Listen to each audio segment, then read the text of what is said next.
Merong kasabihan ng tao na actions speak louder than words. Nung nakaraan, di ba, na dumaan yung Easter, kung merong 7 last words ang Lord, hindi lamang naiwan yon sa pagiging words lamang. We know kung paano in-action ng Lord yung bawat salita na namatawi sa kanyang bibig. So yun po ang ating magiging topic today, patungkol sa ating mga pananalita at ano yung dapat na nakakabit ng mga words na iyon. Basahin po natin ang John 10:37-38. Ang Lord mismo ang nagsasabi sa mga tao by that time na ayaw maniwala sa Kanya. Ang sabi ng Lord, "Do not believe me unless I do the works of my Father." Verse 38, "But if I do them, even though you do not believe me, believe the works, that you may know and understand that the Father is in me and I in the Father." Sabi nga po sa Bible, di ba? Faith without action is dead. So pag-uusapan po natin yan. Madalas na nating napag-aaralan yan na i-mensahe, pero we will go dun sa ibang face, no? Sa ibang mukha ng patungkol sa faith equals works. Kaya po, ang pamagat po ng mensahe ng Lord today ay more than words. Ang dami na natin pag-aaral, lampas-lampas na sa isang kwartong library ang pinag-usapan natin. It's about time na ma-convert naman ang mga salitang yan into words. So titingnan po natin sa pang-araw-araw na pamumuhay. Sa pang-araw-araw na pamumuhay. Titingnan natin kung paano nagtatranslate, natatransform yung mga words nating mga Kristiyano into our personal lives. I will only give you 8 actions. 8 actions that speak louder than words. So titingnan po natin, napakasimple lang po ng mga example na ito. Let's see kung dito lamang sa 8 napakasimpleng examples na ito, indeed, our words, di ba? Our works speaks louder than our words. Number 1 po, napakasimple. Mindful listening. Yung talagang nakikinig. No? Nakikinig. When we actively listen to someone, it not only shows respect, but also fosters trust and understanding. It involves more than just hearing the words the other person is saying. It's about showing genuine interest and responding in a way that shows you've understood. It builds stronger relationship. Minsan, di ba, kunyari, meron tayong dinadala sa ating mga dibdib. Ngayon, we will look for someone na pwede natin paghingahan. Paano, hindi man mapaghingahan, mapagsabihan. Anything. Kumbaga, dumarating yung time, we are just speaking out loud. Ano man yung mga nasa isip at puso natin. Di ba? Minsan, ang hinahanap natin, someone who will listen to us. Di ba, yan nga po yung isang profession, di ba? Sa medical. Hihiga ka dyan, magsalita ka lang, makikinig lang yung doktor, titignan niya what's happening to you. Dapat po paminsan-minsan pinapractice din natin yun. Pag merong someone na lalapit sa atin, merong sasabihin, hindi naman siya be sensitive kung yung tao gusto lang sabihin sa'yo, ilahad sa atin, ano yung nararamdaman niya. Minsan maging sensitive tayo na, huwag binabara yung tao. Yung bang, kasi di ba, kadalasan na nangyayari, maghihinga yung tao, yun naman pinagsasabihin niya, interject ng interject. O ano na naman ang gusto mong sabihin? O ano namang drama yan? Right? Kung maalala ninyo, napag-aralan to last prayer meeting, isa sa mga exhortation, yung pong simpleng mindful na pakikinig, malaki po ang maitutulong niyan sa taong gustong maghayag ng kanyang mga sinasabi. Saka minsan po kasi ganito nangyayari, merong tao po lalapit sa atin, gusto niya lang ilabas, sinararamdaman niya. Ulitin ko po ang keyword dito, pagiging sensitive. May mga tao po kasi lalapit, gusto lang niyang maglahad. All you have to do is to listen to her or to him. Meron po kasi ganito. So yung tao lalapit, meron siya nararamdaman, gusto lang niya mailabas. Ilalahad niya sa isang tao, ang gagawin ng kabilang tao, yung kwento mapupunta sa kanya. Yung ba yung nararamdaman mo? Ako, lalo na ako. Nalungkot ka ba sa nangyari sa'yo sa kinukwento mo? Actually, mas nakakalungkot nga yung nangyari sa akin. Nadaanan mo ba yon? Ako nadaanan ko kasi. Hindi po tamang klase ng conversation yung ganon. Annoying po yun, unprofessional. Kapag merong nagsasalita at merong specific topic na inilalahad yung tao, don't make it about you. Makinig dun sa tao, ano man yung topic niya, pakinggan. Kasi yun po ang kakulangan sa maraming tao. People do not know how to really listen. Hindi talaga nakikinig. Na kapag merong nagsimulang maglahad, yung kanya kaagad ang umiikot sa isip niya at yun ngayon ang magiging topic. Yung reason ngayon kung bakit yung tao lumapit, gusto maghinga, nawala na ngayon sa usapan. Do not be self-centered. Hindi po laging nagsasalita. Pag merong lumapit, gusto maghayag ng damdamin, let the person talk. Isang way po yun na tayo nakikinig talaga sa kanya. I think ayaw natin ng ganun, di ba? Na, kunyari, merong topic na biglang pumupunta sa iba. Di po ba sa mga Bible studies, kaya lumalayo yung usapan? Kasi may topic about faith, may ipapasok na ibang topic. Ano mangyayari sa Bible study? Ang gulo-gulo, kung saan-saan na nagpunta. So, ganun din po. One day, maaring may lumapit sa atin, one day, maaring tayo mismo nakakaramdam, I need to talk to someone. I need to talk to someone just to let the person know ano yung kinalalagyan ko. Huwag po natin bubuhusan ng malamig na tubig. And huwag natin i-shift sa atin yung usapan. Yung tao ang lumapit, yung topic, yung nararamdaman niya, yun ang dapat na pag-usapan. Huwag ilipat. Myself, I'm really annoyed with that. Yung bang meron kang topic, meron kang gustong sabihin, maya-maya iba na ang pinag-uusapan. Yung gusto mong sabihin na requires time for you to fully na maiparating dun sa tao, na wala na ngayon. Anong gagawin ng tao? Mananahimik na lang ako. Sasarilinin ko na lang. Kasi each time na ako lumalapit sa isang tao, biglang napupunta sa kanya ang lahat. Yung gusto kong sabihin, na wala na parang bula. So sa conversation, kasi simpleng conversation, practicein po natin yon. Alam ko, dumarating ang time, sabay-sabay ngayon. Sabay-sabay or what. Practice how to really listen. Makinig muna. Makinig. Pag yung tao mismo na nagpasimula ng usapan na nagsabi na, yun lang naman na nararamdaman ko na gusto kong ipaalam sa'yo, ano pa sa palagay mo? Wait for that cue. Meron kasing cue. Pag tapos na siya, nailahad na niya, nasabi na niya, then ibibigay rin naman yon sa iba. Yun yung proper decorum na pag-uusap. So kung meron man sa atin dito, gustong merong ilahad, make sure na ganun ang ating maging professional way ng pakikinig sa kanya. Huwag babarahin, huwag ika-cancel yung mga nararamdaman niya, tanggapin, i-absorb.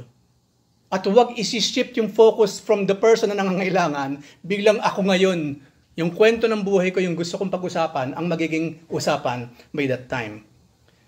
Ano yung sinasabi ng Bible about this? Psalm 55:16 and 17.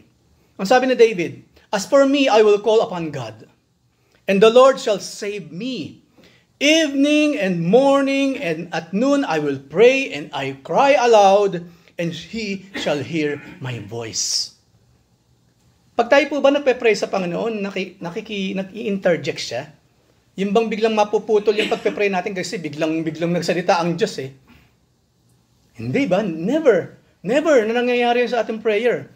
So ang ating Diyos, katulad po sinasabi ni David, our God is a mindful, a very good listener. Nakikinig siya sa ating mga sinasabi. At gustong-gusto ng Panginoon yun. Gustong-gusto ng Panginoon yun. So, i-practice din natin mga Kristiyano.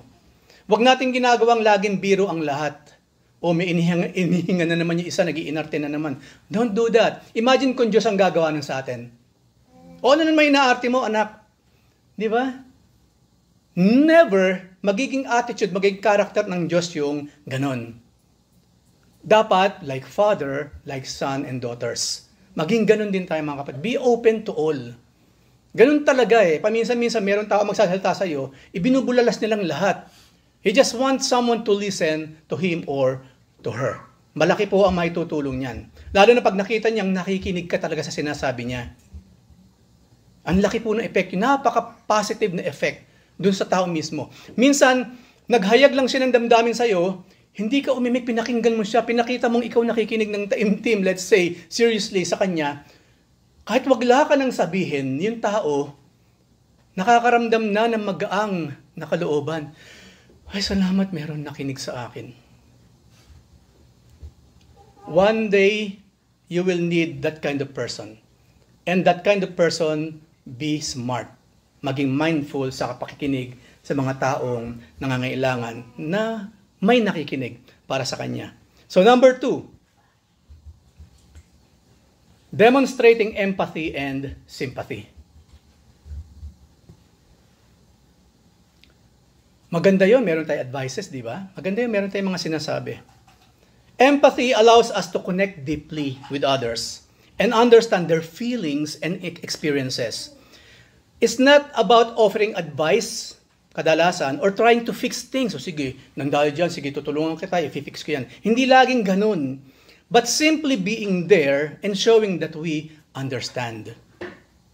Hindi ba ang isa sa reason kung bakit yung mga bata, I don't know kung until now, may mga bata, pag may problema, halos ayaw lumapit sa magulang.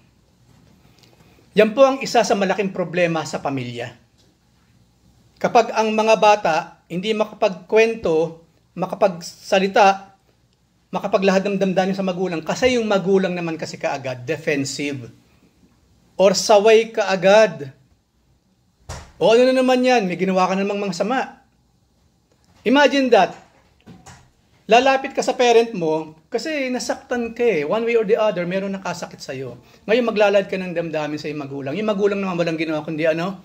Ayan, kasi ang tigas ng ulo mo. Ngayon yung bata, sa tingin ninyo, lalapit ba next time? Hindi na. Diyan ngayon magsisimula, sa labas hihingi ng advice yan. Buti pa yung mga kabarkada ko, naiintindihan ako. Tapos ayaw natin nababarkada yung mga anak natin. Tayo mga magulang kasi, tayo rin naman ang unang nagpupusyakla palabas ng bahay. Ang technique po kasi, hindi naman technique kasi, kung tutuusin, it goes na eh. Nangyayari na siya ng kusa in a normal way. Sa loob ng bahay, kailangan i-practice yung pagiging open sa bawat isa. Be open. Masarap nga po yung kapag nasa family, para lang kayo magkakabarkada eh. Tapos yung bata, nasanay natin na kapag may sinabi, iniintindi. Iniintindi maigi. Tapos wala yung blame game. Yung ibe-blame ka agad yung bata. Alam naman natin, di ba? Hanggang sa age 20 or 25, yung pong brain nade-develop pa. Kaya nga po, yung mga bata, especially 20 below, hindi sila hinahayaang mag-decide on their own. Kasi hindi pa talaga fully developed ang brain. Hindi pa. Tignan niyo po yan, i-research po ninyo. Hindi pa kasi. Hindi pa. Yung iba naman kasi, hindi lang basta 20, minsan 25 na, hindi pa rin fully developed ang brain. Yung tamang decision, yung tamang pagpili, puro emosyon, puro damdamin, enter the parents. Tinitignan din natin ng mga bata. Kasi po may mga ganyan. Lahat tayo po, dumaan sa ganyan. Remember, when we were 20 years old, when we were 25, wala na ba tayo talaga nagagawang kapalpakan nung tumuntong tayo ng 20 or 25? Hindi ba puros kapalpakan na nga yung mga wrong decisions? Basta ako gusto ko, yun ang nalalaman ko ngayon, I like it. Ano man ang magiging buga nun, bahala na. Diba? Bahala na. So, sa mga magulang, pag magulang na lang pong pag-usapan natin, remember, hindi maghahanap ang bata ng sympathy or empathy sa labas, kung sa bahay nakikita na nila yon. Kung tutusin, halos hindi nila kailangan ng kabarkada sa labas. Kung yung mismong pamilya, nararanasan lang yung pagiging kabarkada. Hindi lamang parents, kaibigan ko ang parents ko. Right? Maganda po yung ganong klase ng tahanan. So, yung empathy, yung sympathy, mababasa po natin sa Hebrews 4:15. Ang sabi po dyan about the Lord Jesus Christ, of course, we do not have a high priest who cannot sympathize with our weaknesses, but was in all points tempted as we are, yet without sin. Ang ating Panginoon po, kaya niya makisympathize, empathize fully sa atin. Kasi minsan po naging tao rin siya, nagkatawang tao, at naranasan niya lahat. Nakita po natin yung naging panunukso ni Satan, right? Face to face. Habang nagfa-fasting ang Panginoon ng 40 days and 40 nights, di ba? Makikita po natin, si Satanas mismo, hindi yung general ni Satanas, hindi yung lieutenant, hindi yung tinyente. It is Satan himself ang nag-tempt sa ating Lord, pero wala siyang nagawa. Kasi napaka-firm. Anyway, the Lord Jesus Christ ang pinag-uusapan dito. But remember, He was in the flesh by that time. Wala pong cheating na nangyari by that time. Kasi po meron tayong maririnig, syempre magagawa ni Jesus Christ yun, Diyos siya eh. Kapatid, He was in the flesh by that time. Ang Lord nagugutom. Ang Lord nauuhaw, I thirst, sabi niya. Hindi lamang yun, inaantok din siya, natutulog siya, di ba? Kung matulog nga ang Panginoon, mahimbing pa kahit mayroong bagyo. Kahit ang tubig, lumalampas na doon sa sinasakyan niya, nababasa-basa na sila. Ang Panginoon, ang sarap ng tulog niya, right? He was 100% in human form na siya attempt ni Satan. Kung makikita po natin, ang tangi na naging sandata ng Panginoon laban sa Satan, what? The Scripture. The Scripture. The Scripture says, the Scripture says, the Scripture says. Nakita po ninyo, tinuro sa atin ng Panginoon, in any kind of temptation, kahit si Satanas pa ang nagtetempt sa'yo, use the Scripture. Nagpakita ba ang Panginoon ng apoy na nagmula sa langit para matakot sa Satan? Wala siyang ginawang miracle by that time. Wala. Bible po, the Word of God, yung Scripture lang po ang ginamit niya, bagsak na si Satan. Now you will see, mga kapatid, kung gaano kaimportanteng marunong tayo sa Scripture. Alam natin ang salita ng Diyos. Wala tayong ibang panlaman, kundi salita rin lang. Kaya ang Lord, kaya niya maki-sympathize, maki-empathize sa atin fully because of this. He was 100% man like us that time. Ngayon, Lord, nagagawa niya iyon, siyempre. At sa ating lahat din naman, mga kapatid. Magpakita tayo ng empathy, ng sympathy sa bawat isa. Again, do not cancel it. Kasi meron tinatawag na cancel culture ngayon, di ba? Oy, mga maarte dito sa church, i-cancel yan. Ilagay lang yan sa isang sulok or what. Sabi nga nila, huwag i-invalidate. Napag-usapan po namin yun, napag-aralan natin. Napakagandang topic. Kapag merong tao na naglalahad ng kanyang kahinaan, nahihirapan siya, at inilalahad sa iyo, do not cancel it. Huwag i-invalidate. Alam mo yung mga sinasabi mo, yung nangyayari sa ngayon, kaartihan lang yan. That is not a Christian way of talking to someone na nakita mo nang nahihirapan at naglakas ng loob makipag-usap sa iyo. Ang tingin na iba sa mga naglalahad ng nararamdaman, vulnerable o mahihina. Hindi po totoo yun, mga kapatid. Alam ko, mga lalaki may hilig sa ganyan. Laging kinikim-kim. Isang araw na, ibabagsak na lang yung lamesa. Yun ang magandang dapat nating mahanahin sa mga babae. Pag meron silang naramdaman, sinasabi, ini-express. Tayo namang mga lalaki, pag ganun, makisympathize naman. Huwag nating, i-invalidate na, alam mo, parang may tama ka na naman ngayon, no? Ang arte-arte mo, hindi po yung Christian way of talking to someone like that. Alam niyo kung iisipin natin, marami po tayong ginagawa, sinasabi, hindi po Christian way. Worldly ways.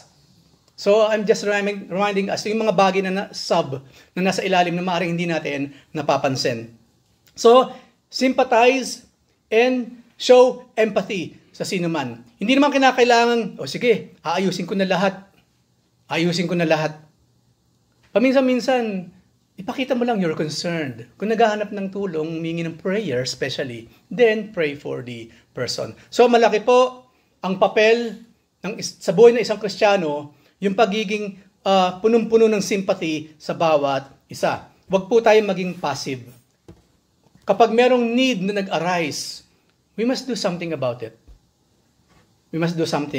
Katulad ng Panginoon, na fully kaya niya makisympathize, empathize sa atin. Number 3, practicing gratitude. Gratitude is more than saying thank you. When we actively practice gratitude, it not only improves our own mental health, but it also sends a powerful message to those around us. It shows that we appreciate them and value their role in our lives. Minsan kasi yung salitang thank you, napakadali lang eh. Okay, thanks. Okay, thanks. Maganda po, i-practice yung gratitude. Ano po sinabi dito sa Psalms 50:23? Ang sabi ng Lord, those who sacrifice thank offerings honor me. Marami pang way ng pasasalamat. Bukod sa thank you, Lord. Di ba, yun ang pinakamadali kasi. Oh, thank you, Lord. Thank you, thank you, thank you, Lord. Be creative more than that. Di ba? We must be creative. At dapat yung thank you natatransform into actions. Katulad po sa mga pinag-uusapan natin. By what? Giving back something naman for the Lord. Di ba? Halimbawa, sa pamilya again, sa pamilya, ang sarap ng pakiramdam kapag yung bata nagta-thank you, di ba? Thank you po, nanay. Thank you po, tatay. Oh, napakatamis ng ganyang mga klase ng mga salita na namumula sa mga bata. But imagine doing something about, after that. Di ba, ano yung mga napakasimple example? Ba, bigla kang naging masipag, dahil ibinili ka, let's say, nagpapasalamat ka, nakatapos ka sa pag-aaral, na ibili ka nito or what. Di ba, dyan yung nangyayari, yung bata ngayon, inspired, naghuhugas ng pinggan, biglang naglaba. Hindi naman talaga siya naglalaba, yung washing machine. Binantayan niya lang yung washing machine na naglalaba talaga. Napapagod ba kayo sa paglalaba sa washing machine? There's no such thing. Habang hinihintay ang washing machine, pwede kang manood, mag-idlip, kumain. Yung washing machine talaga ang napapagod ang totoong nagnalaba. Kaya pa, di ba, minsan, nagtataka ka, paano nabagod naman ito isang to? Hindi naman siya nagkusot. Hindi naman siya nagpalo-palo. Hindi naman siya nag-igib ng tubig, ibinuhos niya doon. Hindi naman, washing machine na lahat, automatic na nga siya. Tapos napagod pa. Imagine, nung araw, inabutan niya ng mga nanay. Imagine, nung araw talaga nagkukusot ang mga nanay. Inabutan namin ni Brother Hernani yan. Yung pong, ang dami kasi namin, we are 11, right? 11. Yung pong gabundok na damit, hindi po yan nababawasan everyday. Wala kaming washing machine. Yung nanay po namin, nagkukusot talaga yun. Nagpapalo-palo. Manual, kaya makita nyo, ang lalaki ng braso. Hindi lang mo yan, ang masakit doon, nagsusugat ang mga kamay. Kaya saludo ako sa aming nanay, sa mga nanay doon na dumaan doon. Hindi automatic noon, manual lahat. Magluluto. Walang order noon, walang order. Magluluto. Kasama, maglilinis, syempre kasama na yon. Pag tinatamad yung bata na maghugas ng pinggan, wala naman sila magawa, kundi sila rin naman na maghugas ng pinggan, maglilinis pa ng bahay, ipaplantsahin pa sa madaling araw yung mga isusuot ng mga anak. Imagine all of those sacrifices na ibinibigay ng mga magulang sa anak. Talagang kamay ang ginagamit. Manual labor of love sa kanilang mga anak. Kaya naman ang bata, napakatamis sa mga magulang pag sinabing, thank you po nanay, hindi gusot yung damit ko pag pumapasok ko sa umaga. Kasi po naranasan ko yun, natutulog pa ako madaling araw, pag mulat ng mata ko, nagpa-plancha na sila. Tandem sila, isang naghahanda ng agahan, isang nagpa-plancha ng mga isusuot. Tapos buong maghapon, laba. Kasi hindi mauubos talaga ang labada pag tumigil siya. 2 bundok na labada na yon after just 1 day. Kaya pag sinabi ng batang, thank you nay, thank you tatay, napakatamis po nun. Kung dadagdagan pa ng action, lalo pa. Kaya naalala ko nun, nung bumili kami ng semi-automatic pa yun na washing machine, hindi pa talaga yung totally, ang saya-saya.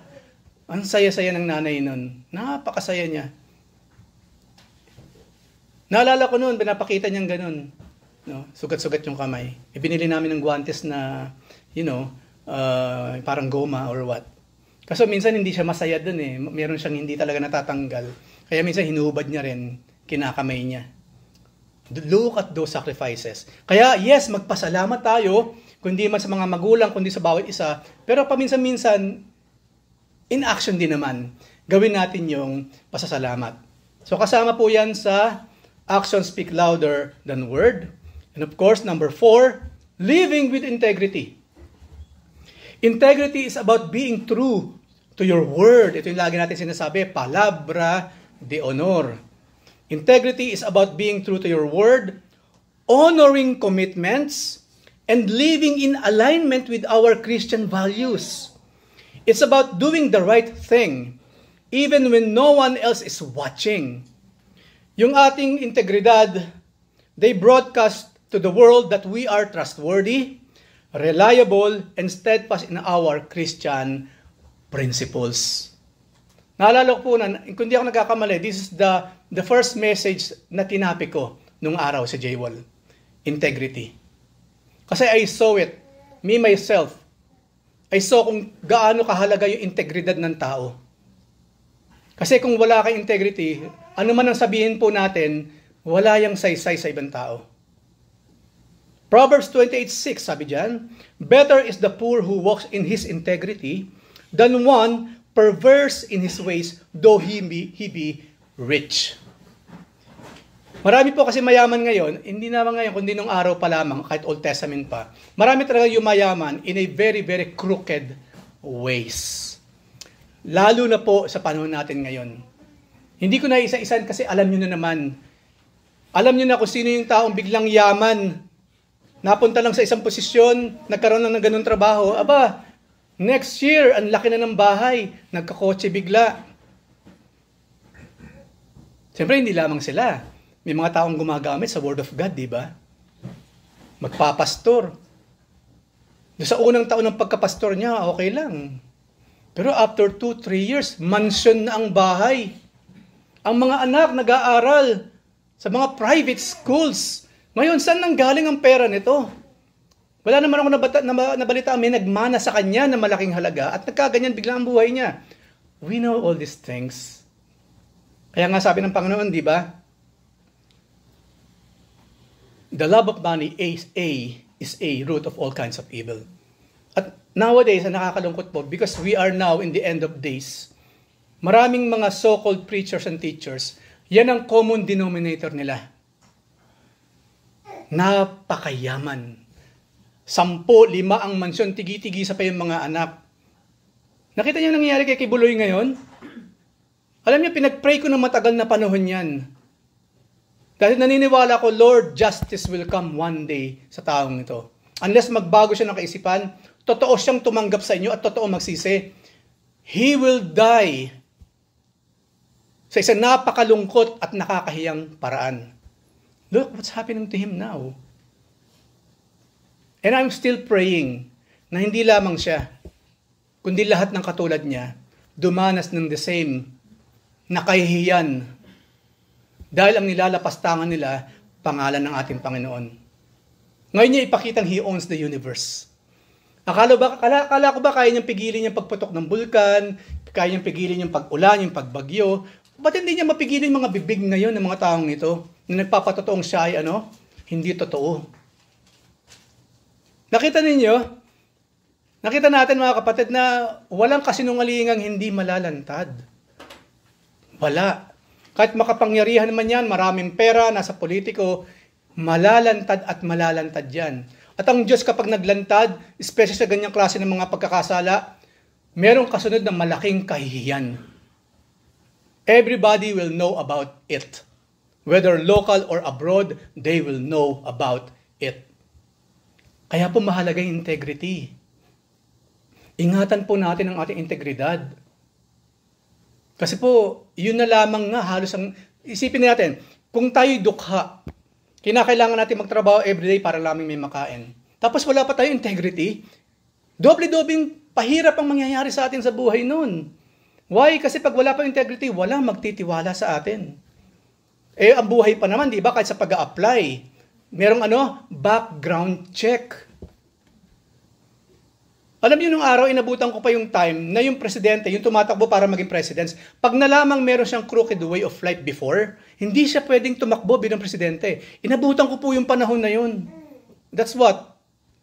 1995? Kailan lang? Pag nalaman, kasi binubuksan talaga ang buhay. Pag tumatakbo sa politika, bubuksan yan. Ay, 5 pa lang anak nito sa labas, ang asawa niya 3. Or hindi man, nakadispal ko pala to dati. Aba, may utang pala itong malaki, hindi nagbabayad. Hindi yan, ni pagtakbo pa lamang, tanggal na siya. Hindi pwede. Ngayon, hindi po eh. Kung sino pa yung mga sugarol, kung sino pa yung mga lasenggo, kung sino pa yung, pabago-bago ng relihiyon, sila pa ang napupunta ngayon sa posisyon. Yung pong integrity, as per the Bible, habang lumilipas ang panahon, ang integrity ng tao, unti-unti, nawawala na. Yung integrity na nakikita natin sa social media, huwag po tayo maniniwala sa lahat na nakapaskil sa social media. Tignan natin ang integrity ng binabasa natin. Ay, totoo kaya naman sinasabi nito? Bago natin i-copy-paste, tignan yung source. Tignan ko nga sa Inquirer kung nandoon. Tignan ko nga sa mga pagkakatiwala ang mga news websites kung naroon din itong patungkol dito. Kung wala, manahimik tayo. Malaking probability na ito ay isang fake. Walang integrity ever. Sa ating mga Kristiyano, ganun din po. Mag-ingat tayo sa ikinikilos sinasabi natin sa loob ng simbahan at mas lalo tayong mag-ingat sa mga sinasabi at ginagawa natin sa labas. Kasi again, remember, maraming mata around us. And even Satan, his demons, the evil spirit, can use that against us. Diba? Hindi po nakakapagbasa si Satan ng isip sa kapuso. Diyos lang ang kayang gumawa nun. But he can see things. He can hear words na nagmumula sa atin. Kasi na lamang yung mga ginagawa nating katampalasanan, yun mismo ang ibulong niya sa mga taong gusto nating imbatahan sa simbahan. Uy, huwag ka sumama dyan. Mukhang anghel lang naman yan pag nasa gawain, pero paglabas, ibang gawain na yan ang ginagawa niyan. It's not impossible for Satan to do that. So yung integrity po, ulitin ko po, just one word, integrity. Ingatan po natin ang integrity natin kasi it will haunt us the rest of our lives. I know wala tayong magagawa about that. Maring meron tayong fallen nature. But then again, meron yung Diyos kasi na pwede naman tumulong sa atin. And we will know that later on. Number 5. Ano pa yung mga actions na better than words? Of course. Being present. Being there. It means giving our full attention to the here and to the now. Rather than getting lost in thoughts about the past or the future. Di ba maraming tao kasi hindi siya makaalis sa pwesto niya, iniisip niya kasi yung nakaraan niya. Hindi rin siya makaalis sa pwesto niya kasi iniisip niya yung kanyang future din naman. It's about immersing ourselves completely in whatever we are doing at the moment. Today, ito ang mahalaga sa lahat. Today, we are truly present with others. Our actions communicate a deep level of respect and importance. It shows that we value them in the time we are sharing together. Isa lang ang naiisip ko sa parting ito. Nakita niyo naman, di ba?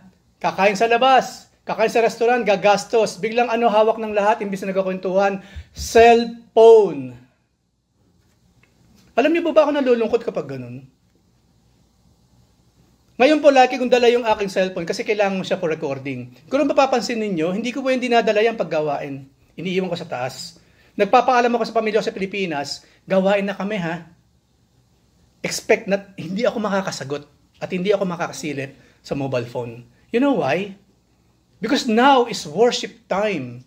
At kung meron man tayong family gathering, now is family gathering. Yung mga matagal ko nang hindi nakakasamang pinsan, mga kapatid, mag-usap, it's time na makapag-usap kami ng harapan. Kasi ano nangyayari nga? Ayan. Napaka mapalad ng mga kausap mo sa cellphone. Kaya minsan naisip ko siguro ganito na lang.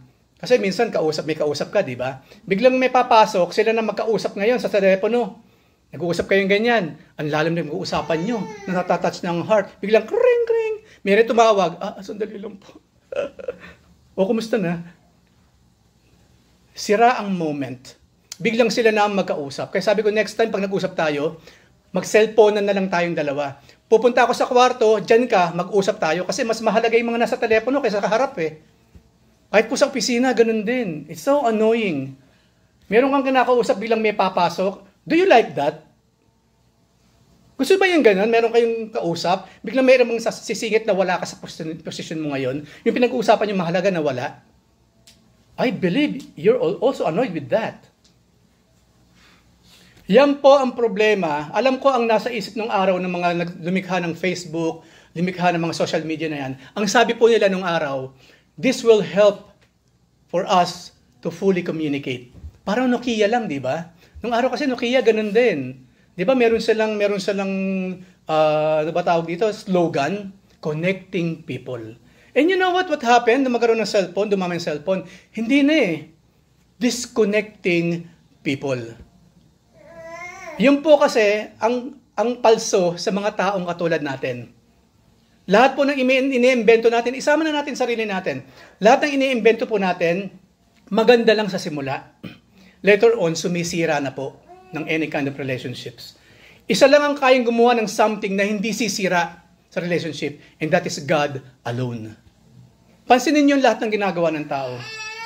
Di ba? Okay naman, masaya naman, di ba? Sa pamagitan ng industrialization na mauso yung mga steam engines, ng mausang eroplano, mausang barko, hindi ba bumilis ang commerce? Yes, totoo po yun.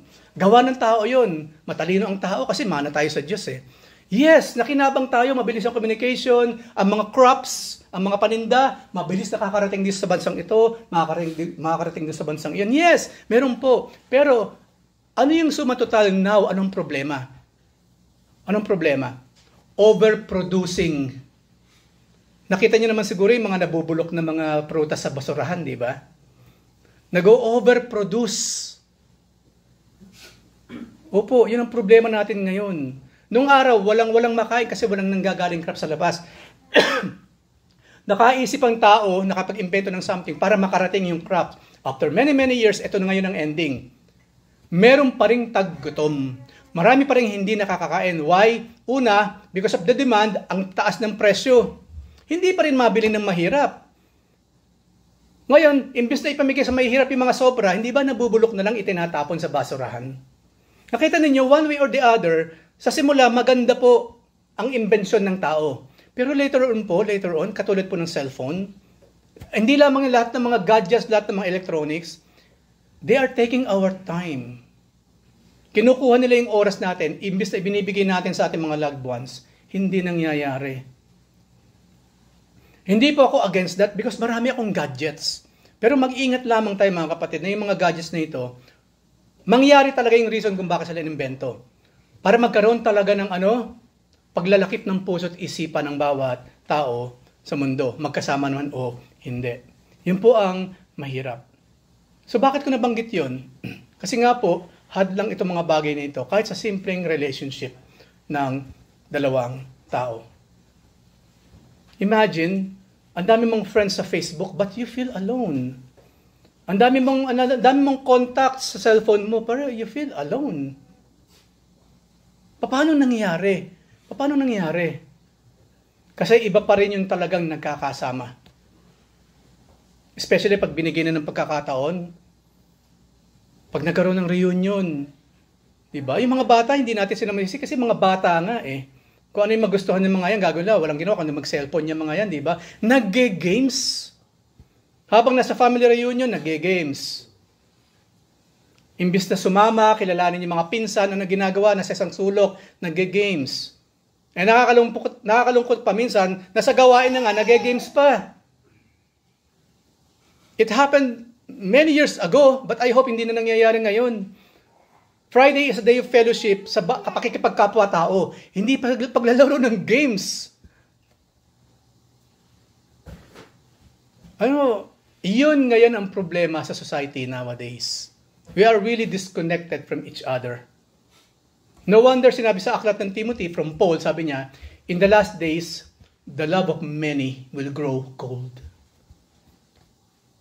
Manlalamig ang pagmamahal ng tao sa kapwa-tao. And it's happening long time ago. Nangyari na siya. At lalo pong lumalala ngayon sa panahon natin. So malaking bagay na kapag merong tao nang kailangan ng someone, we are really, really present with the person.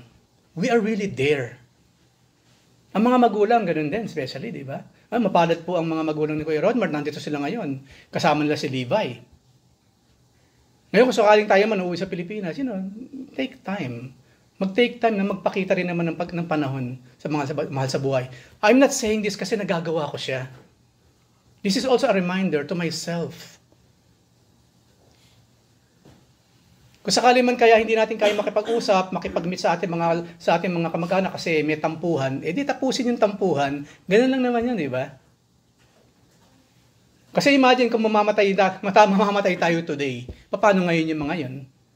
Di ba, lagi nating katuwiran, pag uwi ko, mag-aayos na kami. Ang tanong, makaka-uwi ka pa ba? Ang Diyos lang ay may hawak ng buhay.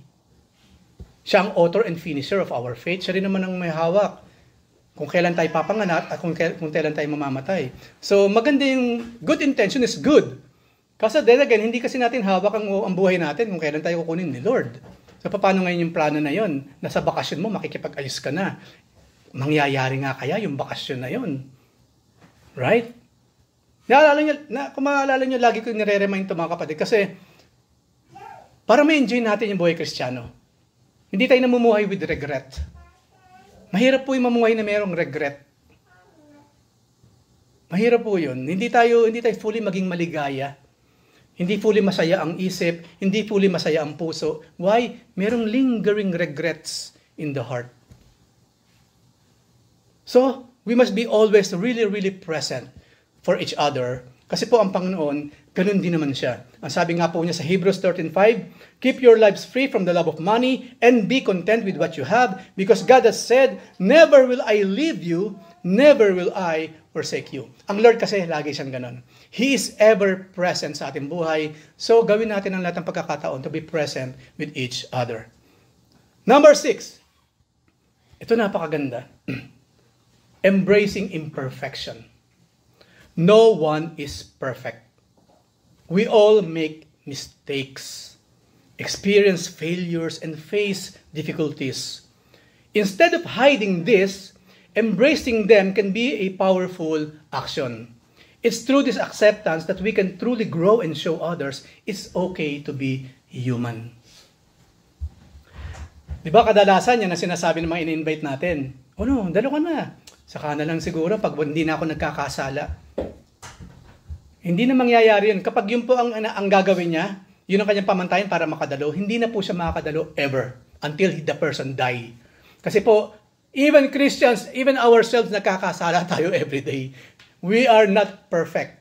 Walang perfect na Christian. Isa lang ang perfect and that is the Lord Jesus Christ. Even the angels, hindi sila kasing perfect ng Lord. Ibang klase ang perfection ng Diyos. Kasi remember, ang mga angels, iba nga naging demons. Hindi po sila perfect katulad ng Diyos. Isa lang ang totally perfect, and that is God. Napaka-unique ng klase ng perfection meron ng Diyos. But us, which is in the flesh, of course, we're not. We're not. Hindi dapat maging hadlang yung imperfection natin, yung imperfection ng tao, para mahaglangan yung pagpasok niya, yung gawain ng ating Panginoon. Ang sabi po sa Romans 5:8, but God demonstrates His own love towards us, in that while we were still sinners, Christ died for us. So, nang iligtas tayo ng Panginoon, we are zero perfect. So, doon tayo magsimula. Ako nga, tinanggap nga tayo ng Panginoon nung hindi pa tayo perfect. Tapos, maghahanap ako ng perfection from others. So, hindi rin naman tamang hanapan niya ako ng perfection. Kasi we are humans. Tayo mga tao. And because of the sinful nature na nanggaling pa sa ating mga ninunong si Adan sa kana Eva, we are really sinful in nature. Sabi nga po sa DCL, later ibabalik po natin yung pag-aaral na yan kasi maraming bago. Pagdating sa pagkakomit ng sin, effortless po yun. Effortless. Hindi kinakailangan ng effort para mag-commit ng sin. Ang punong-puno ng effort, yung hindi pagkakomit ng sin. So what we are saying here, embracing imperfection. Kapag meron nagkakamali, wag na nating dikdikin. Remember, minsan din tayo naging katulad nila. At who knew, isang araw, katulad din niya, dadapa ka rin. Embrace it. Embrace it. Kumbaga, wag nating isipang pag merong nagkamali, nakakadiri na yung taong to. Wag mo nang pakisamahan yan. No? Sinful yan eh. Of course not. Hindi kasi yun ang sagot. Alam naman natin sinabi sa Biblia, di ba? Mas maraming kasalanan, mas maraming pag-ibig ang binubuhos ng Diyos. Ganun din naman sa atin. Sabi nga natin, kumbaga sa apoy, mas malakas ang apoy, mas maraming tubig ang inilalagay. Ganun po ang principle ng ating Panginoon. Hindi po para hayaan natin magkasala yung tao, hindi para suportahan pa natin siya sa ginagawa niyang kasalanan. Hindi po yun. Of course, nandun yung admonishment, pinagsasabihan natin, nire-rebuke natin with love, but never ever dikdikin yung tao na lalo siyang i-press down sa kanyang kinalalagyan. It will never work. Tayo mga Kristiyano, ang trabaho po natin, ministry natin, hindi para tapakan sila sa kinalalagyan nila, but of course, iabot natin ang ating mga kamay. Di ba sinabi po sa Biblia yon? Na kung sino man daw sa atin na nanghihina, yung mga malalakas silang tumulong. Para na sa ganun, yung mga malalakas ngayon, pag nanghina, yung mga mahina dati na malakas na, silang tutulong naman. Ganun po talaga ang buhay. Malakas ka ngayon, later on, mahina ka. Malakas ka spiritually ngayon, later on, manghihina ka spiritually. Bata ka pa, matured ka na ngayon. Ganun talaga. Walang sino mang nabubuhay para sa sarili lamang. Ang Biblia mismo nagsabi nun, kailangan natin ang bawat isa. Embrace the perfection, nang sa ganun maging tama yung way natin ng pagkalinga sa bawat isa sa atin. Number 7, compassion. It's about recognizing the suffering of others and taking steps to alleviate it. This doesn't always mean solving their problems, but often simply being there for them. Pinapakita mo yung iyong compassion. In a world often filled with judgment and criticism, a little compassion can go a long, long way. Psalm 145:8, the Lord is gracious and full of compassion, slow to anger and great in mercy. Kung ganun po ang Lord, dapat maging ganun din tayo sa tulong ng Holy Spirit. Because, again po, it really requires too much effort to be good.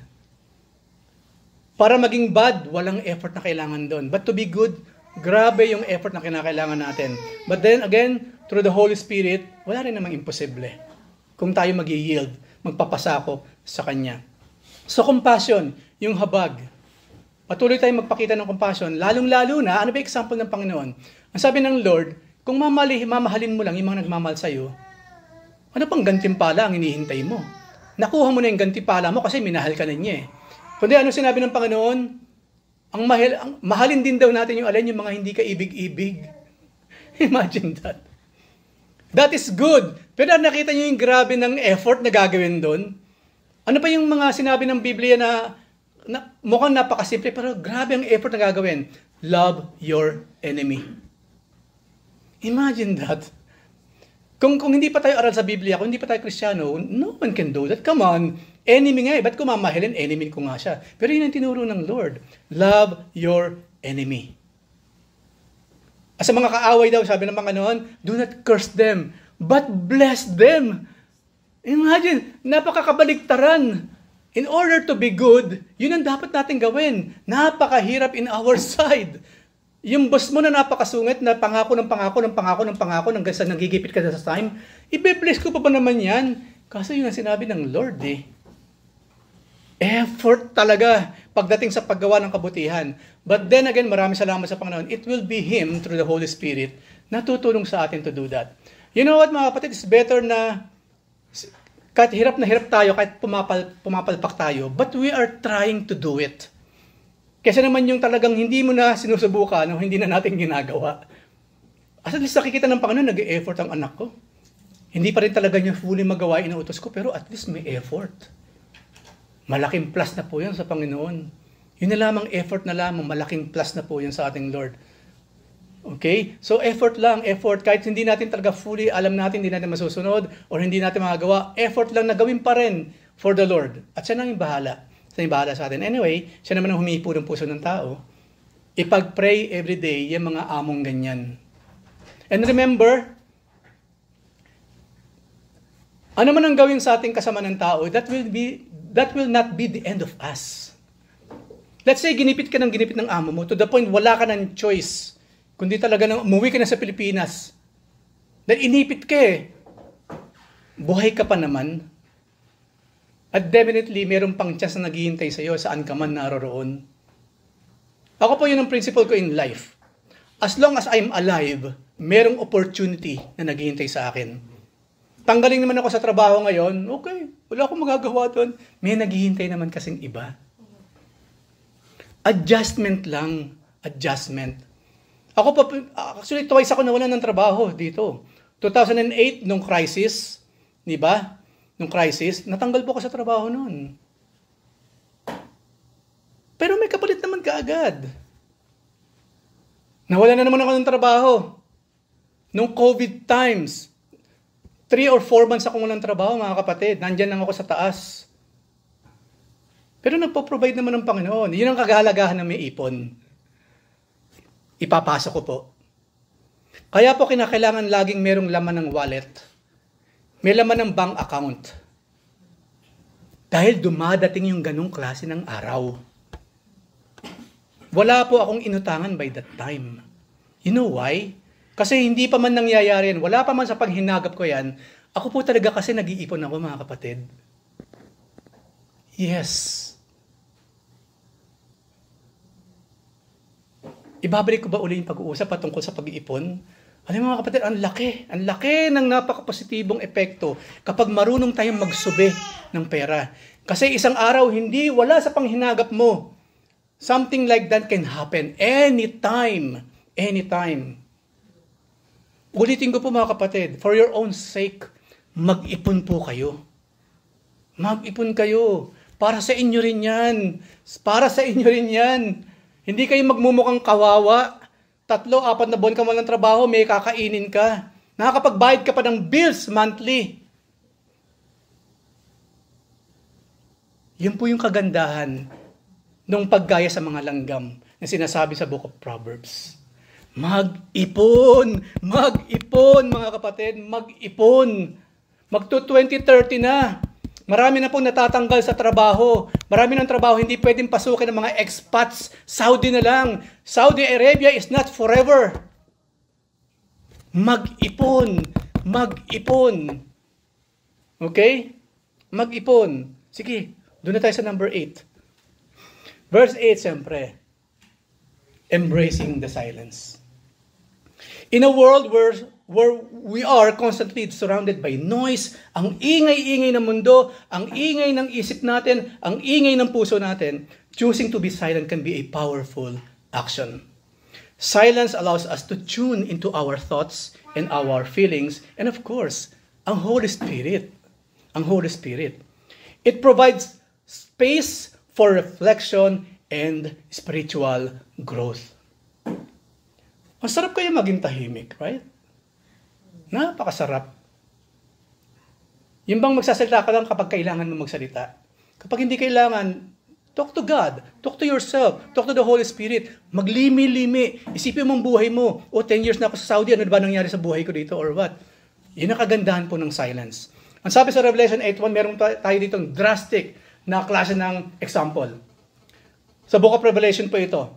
When the Lamb opened the 7th seal, there was silence in heaven for about half an hour.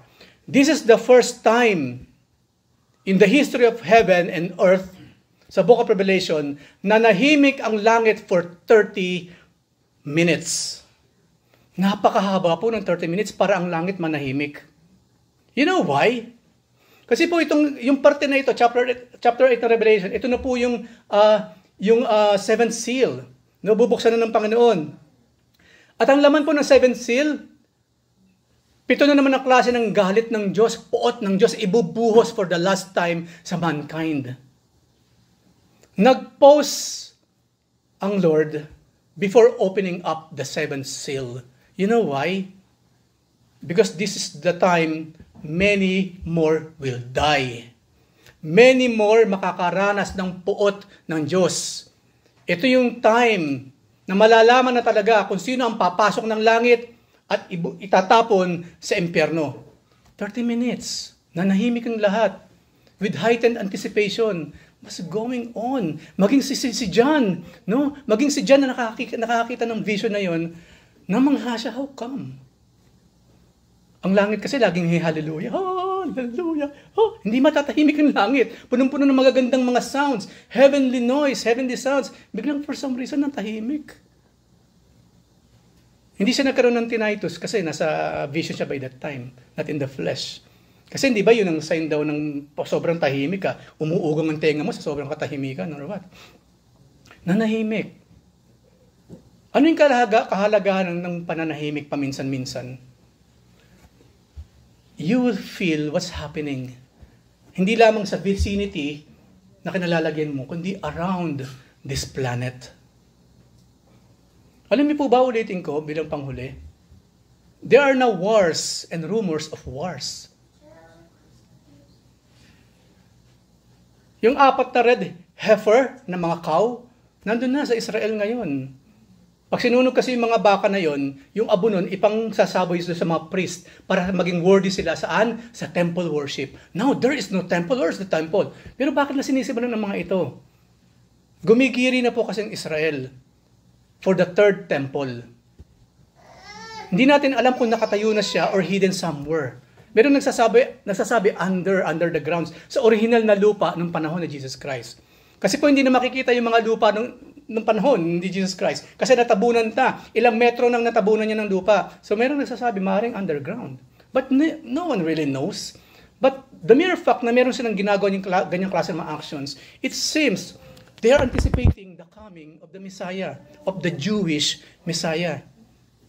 At kahapon napanood ko naman sa Islamic side naman, para sa kanila, kapag ang mga Hudyo daw nagsimula na uli sa temple worship, ang darating daw, alam niyo kung sino? Yung Dajjal.